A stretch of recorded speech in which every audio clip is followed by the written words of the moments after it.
The Kubernetes community is very much global, but as we get closer to KubeCon in Salt Lake City, it's great to see more about what's going on in the local cloud native community in Utah. To get a better idea, I got a chance to speak to Paul MacKay, who's a principal engineer at Weave Communications and founder of the Utah Kubernetes Meetup. As Paul says, the network has never been copper or fiber. It's always about people. As someone who's been working with communities for quite some time, it's a really nice phrase to hear. I think we can all agree with it. Paul and I got a chance to speak about how Kubernetes has evolved significantly since the early days, about how AI is important but should be used to solve specific problems, and how community networking is crucial for professional growth. Paul's been organizing meetups for quite some time, and he knows about how Kubernetes has grown in acceptance and capability. KubeCon is building on that as an opportunity to explore new trends in technology. Paul also spoke about how the local Go community in Utah is vibrant and active. And of course, can't just have a conversation about tech while speaking about Utah. Have to keep in mind the wonderful things you can do in the outdoors. Perhaps there will be some skiing and snowboarding available with right weather conditions during the time that we'll be there in Salt Lake City. This episode is brought to you by OVH Cloud, the global cloud provider delivering industry-leading performance and cost-effective solutions. From managed Kubernetes to private registries, OVH Cloud has the cloud-native tools you need. OVH Cloud, the world needs different.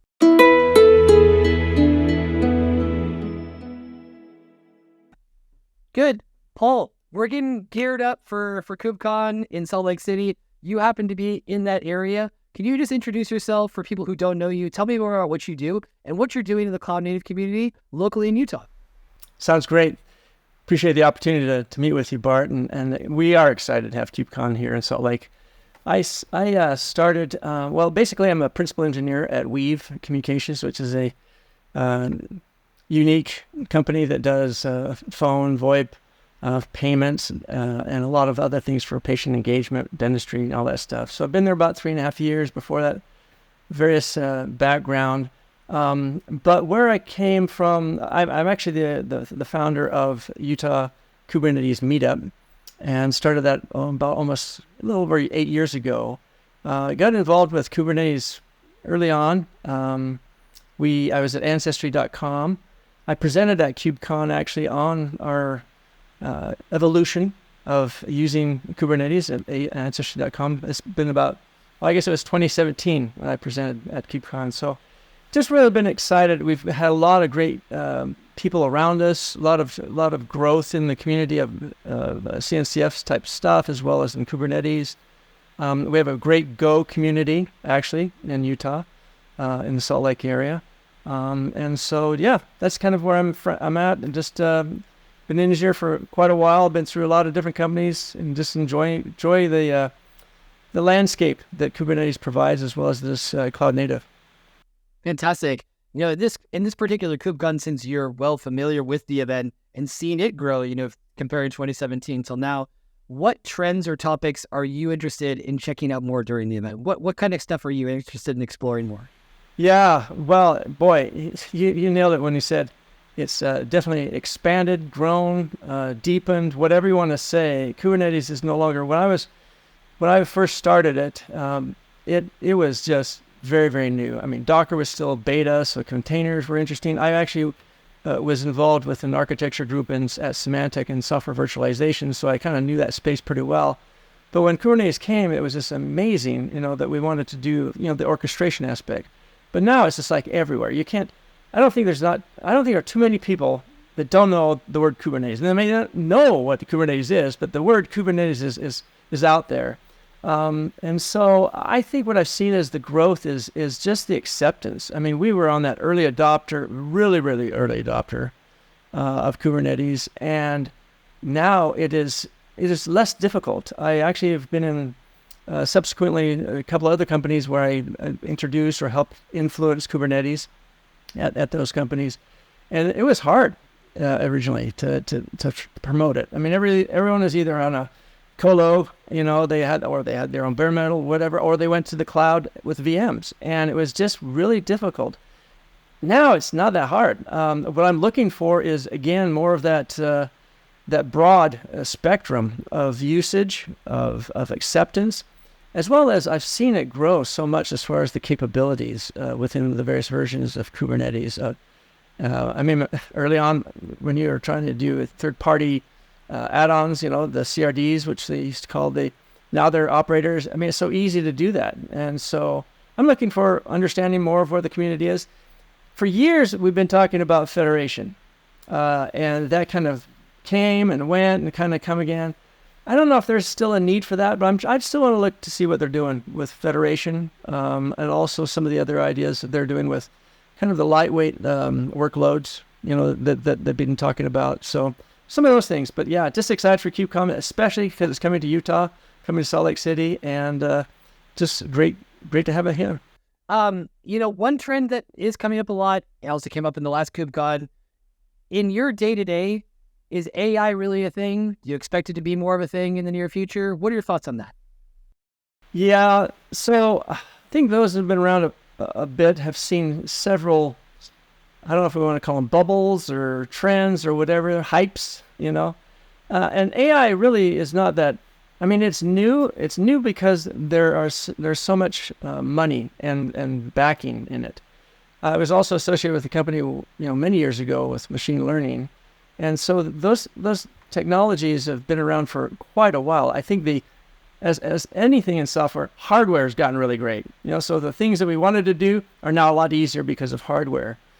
And so I think AI is really important, but I think the key has always been, don't use technology just because it exists. Use it to solve a problem. And if the problem doesn't necessitate it being used, don't use it. I often say, if regex works, why get complicated? Or linear regression, why get complicated? So I think in the Kubernetes world, I think it's going to be important, but I just don't. I think we'll just see what happens as far as Kubernetes and AI. It is difficult, especially in the cloud. The cost of GPU type, workloads is difficult. I think Kubernetes provides a really nice way of doing those type of things. Early on, Pachyderm, I don't know if you've been acquainted with Pachyderm. They were a great company, great people, in that world of GitOps type, for AI-ish type stuff.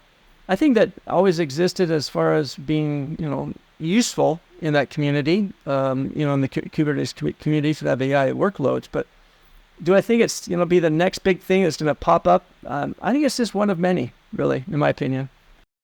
Pretty good. Now, to get a better feeling for the community that that you've been organizing for quite some time, how does your format work? Is it just casual meetups where people come together, share talks, you do panels? What kind of activities do you do? Well, it's been fun over the years. Basically, it's been a lot of reaching out to various presenters to come. Before COVID, we had a lot of people that, of course, would just come in person. They would fly in, or they were local people or whatever. We've had many people from many wonderful companies and organizations. And then since COVID, a lot of remotes. We still do a lot of various projects that are out there, open source groups, or of course, companies that have products that are in the Kubernetes space. And then we have a monthly meetup, the third Tuesday of every month. We've gathered for a long time, and we get together and we present or have presenters come, and we have a great discussion. In fact, as we always say, the best discussion is after the presentations, because the mind is going, the thoughts are going. And so that's why for years we've had such a great community of several incredible people that have influenced the architectures of many companies around here because of that little core nucleus of people on the after presentation discussions, as well as during the discussions themselves. So we reach out to everyone that we can to come and present, or not come physically, but at least to present remotely. And we've had great success having so many different people. We have a YouTube channel that has a lot of our presentations from over the years, and you can see a variety of people that we've been able to have come, and we're just excited and grateful for the attention that we've been given, as well as the enthusiasm of people wanting to know more. As someone, who also, I run the meetups here in Bilbao in the north of Spain where I live, and it's a similar kind of thing. It's people that are hungry for new ideas. The presentations are kind of the excuse to then have those additional conversations afterwards. And it's a beautiful balance to see these large scale events like, KubeCon, where we get exposed to a ton of stuff and there's a lot of activity. But then I think it's a sort of, brick and mortar regular meetups where I think, personally speaking, can have an even bigger impact because you're able to take those ideas and go further. You see these people on a regular basis, and it's a wonderful environment to share ideas where you're not going to get judged or criticized. Everyone's there to learn. Well, in terms of the in-person, yeah. go ahead. No, I was just saying, and really, and this is not my quote, but I often say, the network has never been copper or fiber. It's always about people, and so the networking that has occurred over the years, because of these type of meetups or these associations or relationships that have been formed, whether they've been around a technology or not, it's amazing because, life is as an engineer, we move around companies every so often, and so. But our relationships, the network doesn't. It remains the same, and actually it expands as we get more involved in various different companies. So that's what I really love about just the association that we have, whether it's Kubernetes Meetup or a Go Meetup or ML Meetup. It doesn't matter. It is just getting people together, learning from each other. Because for me, there's so many smart people out there, and I just can't wait to learn and understand more from them. That's a wonderful way of putting it. I had not heard that reference regarding the network, and you can bet that I'll be using it in the future. I will try to quote you as often as possible to cite my sources. In terms of, there are going to be, close to 10,000 people, or I don't know exactly how many, coming in to Salt Lake City that are going to be there in person. For people that are unfamiliar with Salt Lake, what are places that we should check out? What are things that we should have in mind in terms of things that we can explore the free time that we'll have?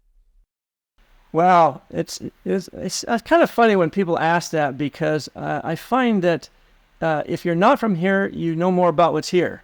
Because if you live here long enough, you don't visit the things that people, the tourists or whatever they come in for. So I can explain some of the things that I like and have seen, and then also understand kind of where other people have come from when they're not from here. So of course, November is a great time, hopefully, for skiing. It's pretty early when KubeCon is out here in Salt Lake in Utah, but there could be some potential snow out in the mountains. So, of course, there's the skiing here. We have the beautiful mountains. Hiking still is possible in November. You don't want to go up too high, but there's still some beautiful hikes. There's some beautiful areas. The downtown area is great. They have lots of food and places and lots of activity going on. If you're into sports, of course, we have basketball. Utah Jazz are amazing, and we have also hockey and other things. There's, of course, the Church of Jesus Christ of Latter-day Saints is there, and they have a lot of stuff that's interesting for those that are interested in that world. And then there's just stuff. You can just find whatever you want, I find. So that's pretty bad as far as, I'm not a good tour guide here, but there's plenty there. I've enjoyed it, and a lot of people do when they come. They go, wow, this is a great place to come. And of course, if you have mobility, the national, the parks are incredible, and they're not too far away. We have some of the most incredible variety of landscapes. You can go in the tundra of the high Uintas, or you can go out in the desert and think you're out in the Sahara Desert. So it's kind of an interesting world. Well, there's a lot to think about, both in terms of the event and also the surrounding areas. You've done a wonderful job of situating us from your local community, and also insights about things that we can check out while we're there. Time is unfortunately limited, but I think it would be a shame to visit a place that has so much to offer and not take advantage of it. Paul, thank you so much for your time today. I'm looking forward to seeing you on the ground in Salt Lake. Sounds great, Bart. Welcome to Salt Lake. We're looking forward to everybody coming. Take care. All right. Take care.